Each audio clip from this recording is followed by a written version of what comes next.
Here we are. President Bashar al-Assad has decided that he doesn't care about the Arab League, and he doesn't seem to care about the potential for any international action. He has basically laid down his marker. Where do you think we're going in Syria? To no good place in the short term. I mean, I think it's very clear that Bashar al-Assad and the people around him intend to go down fighting, somewhat like we saw with Gaddafi and his sons. And they did go down. So isn't it surprising that Assad has looked at that and thinks that he can get away with a different outcome? I don't know what he's thinking at the moment. He's kind of in a dilemma. If he stops shooting, the opposition will rise up in even greater force. If he doesn't stop shooting, he'll become more isolated. I mean, he has no way out. His back is to the wall. But he sees himself as a representative of his community, the Alawites, and they're significant. They're not just a family. It's 2.5 million people or so. And so, you know, he, I'm sure, presents himself as defending the Alawite community. And presents himself as being subject to the will of the people too, which was quite interesting. But there's a dilemma here too, isn't there, for not only the Western community, but the Arab League as well? I mean, how are they going to deal with a situation, either situation, a post-Assad situation, or a situation in which Assad continues to fight? Both of these are troubling. Indeed, and I think that's the reason why you saw the United States and other powers hesitating to come in and treat Assad the same way as they've treated others, because of the concern about what would happen afterwards, fear of sectarian warfare, fear for minority communities, particularly the Christian community, and so this concern about chaos leading to even more bloodshed has caused a kind of slowness to respond. But the reality is that Assad staying in power is clearly worse than whatever alternative could come about, and I think responsible leaders have reached that conclusion, including in the Arab world. Who would have thunk that the Arab League would expel Syria, the beating heart of pan-Arabism? It's a huge, unprecedented step that has been the product of a recognition that this wanton killing of the Syrian people cannot keep on going on. Well, that's an interesting phrase to use, the wanton killing of Syrian people, because it brings to mind the kind of phraseology that we were hearing before the NATO intervention in Libya. The responsibility to protect doctrine was used very strongly there, and subsequent to Gaddafi's fall, a lot of people were saying, well, we have been vindicated. This is the right way forward from now on. So the question is this model to be imposed on Syria? Tougher, much tougher case, much more capable army, much more difficult terrain, and of course, no, at least not yet, united will of the international community, with Russia and China still running interference for Assad, although they're finding it more difficult to do. I think that therefore, at this point, it's very hard to see the kind of military intervention that we saw in Libya. But it may get to the point where it becomes inevitable. I mean, if we see a real widespread kind of sectarian massacres going on, then I would not rule out military intervention in extremis. It's just a much more difficult case. What would the role of the US be in that, though? When you think about military intervention, though, one doesn't necessarily have to see it as you know, NATO airstrikes. The Turkish military is on the border with Syria. It's a very capable military, and it is quite capable of intervening. And I think it's possible to orchestrate circumstances where the Syrian military might just see it as in its interests to protect the nation against the regime and decide to move against Assad. And the Turkish military can have an important role to play in that. Orchestrating a situation is an interesting phrase at a time when Turkey has just accused Syria of attacking 2 busloads of its citizens. So we'll see how that works out. But comes into the question I was about to ask you, which is what role will the US play? Because in the Libya situation, the US deliberately decided to take a step back and allow other people to perhaps play a more high-profile role in what was going on. So will Turkey perform the role of France and Britain in Syria? Well, we don't know. What we do know is that President Obama and Prime Minister Erdogan have been in constant contact over the last 6 months over Syria. There's been a very intense engagement between the two leaders, and I think that's because the United States understands that there's a common interest here and that Turkey is the most capable country just because of its proximity and its capabilities, and of course the role it's played in the Arab awakenings. It has credibility as a Sunni state and a secular democratic state with an Islamist party in government. That this is the best way that the United States can exercise effective leadership in the case of Syria. Let's broaden it out to the other Arab awakening states, in particular Egypt, because right now we're seeing a situation where some people are saying the entire revolution appears not to have achieved anything at all. Where do you think that stands, and how do you think they'll be looking at this in Washington? I think that what has been the case in Egypt, although it's not always been obvious, is that we had a military coup and a revolution take place at the same time. These two things have been operating in parallel. That could not last forever unless the Egyptian military decided that they were actually going to play the role of the midwife of democracy. Sooner or later, they were going to assert their control. But you're calling it a military coup. It was a military coup. The generals went to Mubarak and said, "You have to leave. We're taking over." They announced they were taking over.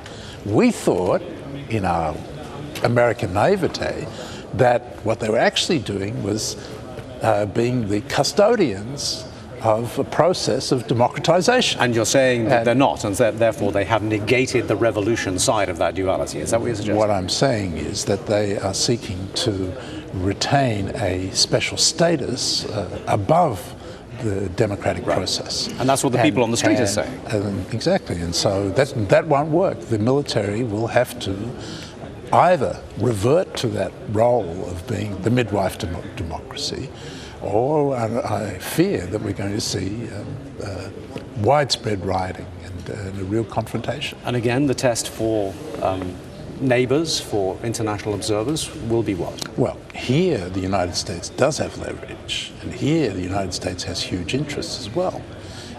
Egypt is the cornerstone of America's position in the Arab world. The President, Obama, intervened very early on in the midst of the Egyptian revolution to make sure that the Egyptian army would not fire on the people, to make sure that the Egyptian army would be retained as the party that would keep Egypt intact, but also oversee the democratic transition.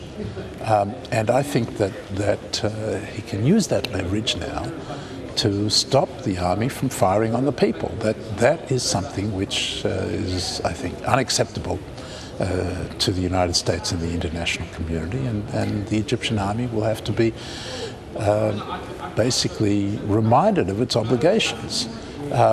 It receives obligations to protect the people, not to fire on the people. Reminded of its obligations does sound slightly threatening, though. Well, the United States provides $1.3 billion in aid to the Egyptian military. The United States has, for the last 30 years, trained, equipped, and paid for the Egyptian army. And so the United States has some leverage there. And, do you think everything that's happened by the way, we have a legacy laws. Of exactly that we policy? have laws that require the cutting off of aid if it's used to kill civilians. But all that aid, do you think, have played any part in creating the situation we face now? Well, that's a profound question. And, you know, there's no doubt that the United States chose to side with Mubarak for 30 years because he played a critical role in terms of promoting American interests in stability and peace. And so if you want to paint the United States as somehow responsible for Mubarak's role and reign, yeah, we had a role in that. We were pursuing interests that in the circumstances led us to make a decision in favor of stability over democracy. But all that's changed now, and I think it's very clear that the United States is on the side of the people now, not on the side of dictators. Again, that will become more apparent, hopefully, as the months go by. Let's use this idea of the U.S. legacy as a good jumping point to another situation that's brewing, and that is Iran. Are you convinced that military action against Iran is inevitable? No, I don't think so. But I do think. Is it likely? I think that it will become likely if the Iranians take actions that I believe would be very unwise. And the actions are really about what they do with the nuclear material that they are enriching and stockpiling. That's bomb-making material, potentially. If they enrich it to 20% and then start to move it into that enrichment plant which they have built inside a mountain outside of Qom, that is going to be crossing a red line. Now, whether it's Israel's red line or America's red line, doesn't matter. That's crossing a red line. They need to understand that, because when they do that, they are likely to trigger consequences that will be very severe for them and very severe for the region. Some people think that, as far as Israel is concerned, that red line has already been crossed. And the sort of rhetoric that we've been hearing coming from particularly Israel, but echoed by a lot of people in the United States, in a way amounts to a ratcheting up of the situation to the point where it would appear as if there is no possibility for either of those two to back down. Yeah. I think you have to distinguish between noise out of Israel designed to put pressure on the international community to take action, other actions, in particular more severe sanctions, designed to convince the Iranian regime that they should back off from their ambitions to acquire nuclear weapons. That's what I think we're looking at the moment. There's a context of the AJE report, potential new Security Council resolution, and there's a certain leverage that comes from the United States being able to say, listen, if you guys don't get on board for increased sanctions, then the Israelis are going to go and act in ways that are going to be highly disruptive for your interests. Which is what I'm saying. I mean, what they're doing is they're creating a scenario in which we're almost down a blind alley, aren't we? I mean, you're a diplomat. You've been in these situations before. Yeah. And where we seem to be now with regards to Iran appears to be putting them in a position where there is no option for them other than complete capitulation. No, I don't think that's true. I think that the international community has repeatedly made offers to the Iranians that would enable them to pursue their rights under the Non-Proliferation Treaty to nuclear energy for peaceful purposes, but deny them their right. They deny them the right that they do not have. Can you expand under the Non-Proliferation Treaty, where they've committed.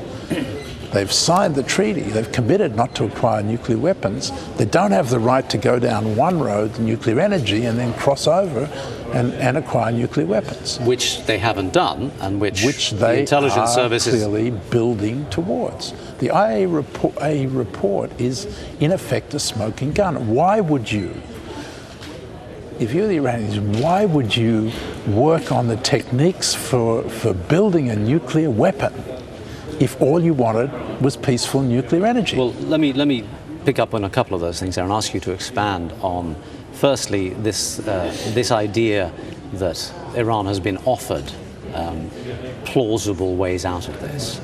Because a lot of people would suggest, and the WikiLeaks releases of a couple of years ago seemed to prove almost conclusively that while President Obama was with one hand pretending to reach out in a diplomatic sense, he was with the other making very certain that there was no possibility of a diplomatic rapprochement. The Iranians, what exactly have they been offered that is anything more than a take it or leave it scenario? Well, I just don't accept that characterization of what Obama was doing. Well, give me an example. Don't believe that that's what happened. Right. What happened was that he did try to engage the Iranian leadership.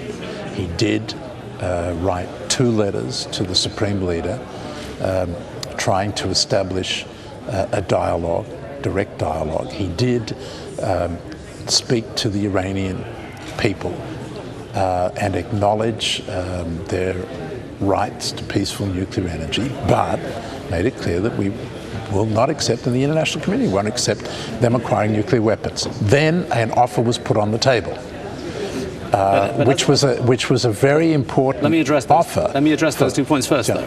I mean, he reached out with one hand by sending a letter to the Supreme Leader, but then immediately ignored a response from the President. That's 2 letters from Ahmadinejad went without reply. No, well, he addressed the Supreme Leader.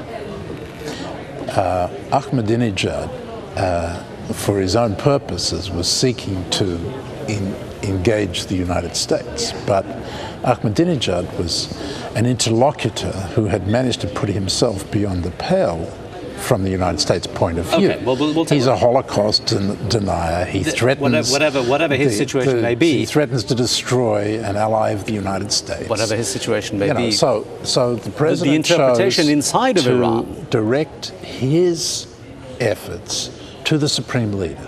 And by the way, there's some history here. I was involved with President Clinton in an effort to engage with the Iranians when Khatami was president. And we chose that time to address the effort to the president and not to the Supreme Leader. And the Supreme Leader vetoed the effort because we hadn't approached him. Again, others would interpret that as saying that the Khatami came along with open hands and was rebuffed by the United States. No, well, again, that's simply not true. That's simply not true. We made a good faith effort, and Khatami, by the way, has said this publicly, that yes, the United States made a good faith effort, the timing wasn't right. Right, but Khatami also responded with a good faith effort, but it was the subsequent administration surely that changed the policy. He could not respond to us because the Supreme Leader vetoed it. So we tried this time to go to the Supreme Leader, and the President wrote 2 letters. The second letter was not responded to, and the only response that we saw was the stealing of the elections and the ruthless crackdown of what you're saying is that all the WikiLeaks evidence that came out, which showed quite conclusively. I don't know what you're referring to as the WikiLeaks. There were any number of cables. WikiLeaks evidence. There were any number of cables that suggested that all the while that this kind of above-the-line approach was going on, that there was conviction amongst high-level personnel in the US that none of this was leading anywhere, and that the real tactic was a dual tactic, preparing to make sure that the international community was actually on board for further action against Iran. But that was not secret. That was not something that was revealed by WikiLeaks. The president was very clear and upfront that he would try to engage them. But if they did not respond to the engagement, then there would be consequences. There was always those 2 tracks that were running. He was very upfront about it. But again, I want to go back to what was put on the table. Ahmadinejad said that they needed to enrich uranium to 20% for the Tehran research reactor, which was called TRR. So the United States said, okay, fine. You give us your uranium. The Russians and the French will enrich it and fabricate it and give it to you for use in the Tehran research reactor for medical isotope production. That offer was put on the table. It was accepted by Ahmadinejad. And when his negotiators came home, it caused a furor there. It was all tied up with domestic politics. And they then rejected it. And so it became that was a critical test of Iran's intentions. Had they accepted it, it would have been clear that they were prepared to move out their stockpile of enriched uranium and take back fuel rods for medical purposes. And they would have been able to establish that what they were actually doing was for peaceful purposes. But instead, they rejected it. And so the idea that we never made them a genuine offer is simply not true. Going back to the last comment about Iran, let me put to you an alternative interpretation. In 2009, before things became even more heated than they were, Iran approached the IAEA and subsequently Washington and Russia, saying we need fuel for this TRR, and they were happy to buy it under the terms imposed by the IAEA and acceptable international norms. At that point in time, Washington presumably had the option of saying, this is an opportunity for confidence building. 20% uranium for a medical use that we are well known and well documented would have been a gesture, a genuine gesture of diplomatic support by the US administration. But what they did was instead they turned around and made it conditional upon a fairly onerous demand of giving up all the other enriched uranium, which generated the response that you said. That response was surely obvious to seasoned diplomats. The idea that Iran would give up its only strategic asset in return for nothing at all from the US was surely a bit naive, wasn't it? Well, I think it was an interesting test. I don't think it was onerous. I mean, if Iran had been stockpiling enriched uranium for the purposes of using it for the Tehran research reactor to make medical isotopes, clearly a peaceful purpose, then they should have had no problem with shipping it out so that it could be fabricated. That may be the point. They weren't giving it up. That may be the case, but my point being Washington had an opportunity to get into confidence-building measures at that point, one that they spurned. But this was designed as a confidence-building measure. If Iran had accepted it, and bear in mind, its negotiators accepted it. But again, Ahmadinejad accepted it. But again, so it couldn't have been onerous if they accepted it. You have already admitted the duality and the confusion within the Iranian political decision-making process. So the fact that the one side would agree and the other side wouldn't, and the internal politics of Iran, again, was very clear to the US. Let's take it on to the next stage then, when Brazil and Turkey cooperated in doing almost exactly what President Obama had authorized them to do and coming up with a secondary deal, and then having fulfilled everything, the conditions that they were given, to then be rebuffed in what seemed to be a diplomatic slap in the face. What were the circumstances behind that? Well, first of all, the offer had been rejected. Then Obama responded to the President of Brazil and the Prime Minister of Turkey and worked closely with them on their efforts to put forward a proposal that could be tested again and see whether they would accept it. That timing happened to coincide with the effort that the United States had also made to ratchet up pressure through sanctions, in which the Russians and the Chinese, sufficiently concerned about Iran's behavior, decided to come on board with those sanctions. And suddenly, an offer that the Turks and the Brazilians had made before and had not been picked up by the Iranians, suddenly they picked it up when they realized, in a panic, that the Russians and the Chinese, that they'd lost them.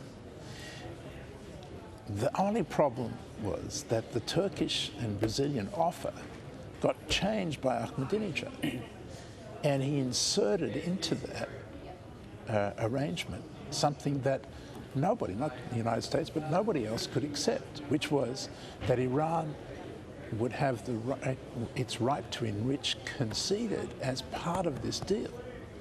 And that was something that maybe could have But Iran resulted has a right to enrich under the NPT, doesn't it?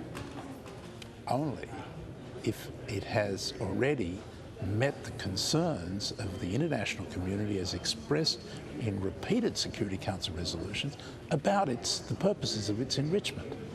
So the right to enrich is qualified by its fulfillment of other obligations under the NPT, which it had not done.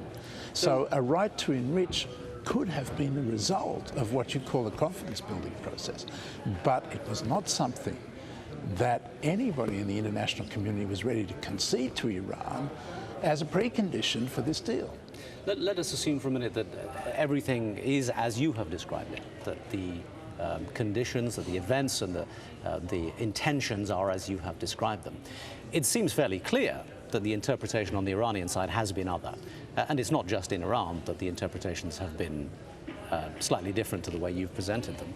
So where do we go from here? I mean, at what point, and you still haven't given me a concrete example as to what the US has offered to give up strategically as an offer to Iran in return for them giving up what is their only strategic card. That negotiation and Iran's suspicion about motives, is that not understandable to you? You know, I think that there's a good deal of suspicion on both sides that has built up over 3 decades of real hostility towards the United States from Iran, and the United States responding to that. But you know, the Iranians have treated the United States as the great Satan and engaged in all manner of activities, including, of course, terrorist activities against Americans and against our allies through the years that have caused us to be very concerned about Iranian behavior. Well, no doubt they have... The US has treated Iran fairly harshly as well. I was about to say, no doubt they have their list of grievances as well. But the question is, how do you start to build a more positive relationship? Barack Obama made a genuine effort in that regard. It was aborted not by arguments over the nuclear deal. It was aborted by the Iranian regime's behavior towards its people after the June elections in 2009. All right, we do. And so, you know, the United States was criticized for not being supportive enough of the Iranian people in that regard. But we don't have time to go down that route, unfortunately. But just one final question. I mean, where we find ourselves now, as we spoke of earlier, is a ratcheting up of conditions to the point where a way out seems very difficult to achieve. And particularly the point where one has to wonder whether there is an option left on the table, apart from the US, to step down a little bit. Because, and I guess what it all hinges on is this simple idea. Is there any possibility that rather than an attack on the nuclear facilities in Iran by Israel, by the US, by any coalition of others, is going to achieve what Israel wants to achieve or the US wants to achieve? Yeah, it's a highly problematic move to bomb Iran's nuclear facilities with a whole host of consequences, many of them unintended and unforeseeable, that would be, I mean, it could generate a war that would spread across the region. But would it not also guarantee that Tehran would then be determined to pursue a nuclear weapon? Yeah, it could do that as well. And there would be no IAEA safeguards anymore, and they would claim a right to abrogate the treaty, the non-proliferation treaty. I mean, there are all sorts of consequences. But there are all sorts of consequences as well if Iran crosses the nuclear threshold, acquires nuclear weapons in contravention of its obligations under the non-proliferation treaty, and sparks a nuclear arms race in the Middle East. So, you know, it's a terrible dilemma, and it's not too late to turn back from that situation. So it's not too late for the Iranians to accept that going down this road is going to lead to disaster for them in the first instance, and to understand that the international community is not going to allow Iran to acquire nuclear weapons. That's not going to happen. So, well, that's the crux of it. How are they going to stop that if Iran decides that it wants to do that? Well, one way or another, it's going to prevent it. It's going to be prevented. All right. The question of if, though, is still very much... The question is whether, if the Iranians genuinely seek nuclear power for peaceful purposes, it is not too late to negotiate arrangements which would give the international community confidence that Iran is not going down the nuclear weapons route and give Iran the right that it has under the treaty to enrich and to acquire nuclear energy for peaceful purposes. That's the heart of the matter, is they, because their intentions are so questionable at this point, they have to provide some reassurance to the international community. And if they do that, then the way forward will be clear and we can avoid all of this. There, we'll have to wrap it up. Thanks very much.